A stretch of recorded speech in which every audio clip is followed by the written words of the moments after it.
Sa Good Vibes, fast food nga may pinakamalapad nga bike and dine facility sa Pilipinas ang buksan sa Bacolod. May report si Romeo Subaldo.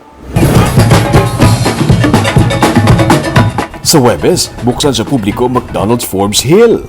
Diri makita ang pinakamalapad nga bike and dine facility. Biker-friendly ini, bangod na Bacolod sila Airport Road, ang isa sa mga hilig nga rota sa mga bikers. Pwede lang ibutang sa ledge ang bike kag magkaon sa tupad sini. Mayra pa sang do-it-yourself nga bike repair station para sa mga bagubaan sa bisikleta. Largest bike and dine facility in the Philippines. 3 stations.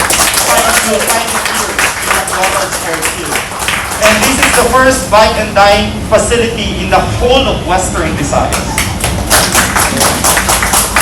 Iniman ang pinakaunang nga branch sang fast food chain sa Negros nga may full-scale McCafe. Magluwas sa mga pagkaon sa fast food, mayara man sang kape, frap kag pastries. This is the first full-scale McCafe that you will have in the entire Negros.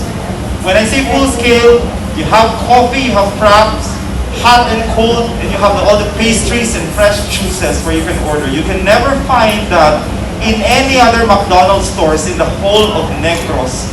Hindi man ang pinakauna nga next-gen nga branch sa Negros kung sa diin may self-ordering kiosks, kung sa diin pwede maka-order ang customer kag posible ang cashless mode of payment.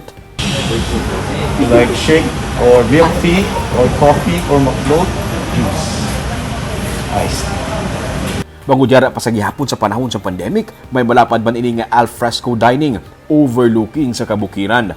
May drive-thru para sa mga nagahingagaw pa airport. Nahamtang ini sa guwa lang sa 53-hectare North Hill Gateway Township sang property giant nga Mega World.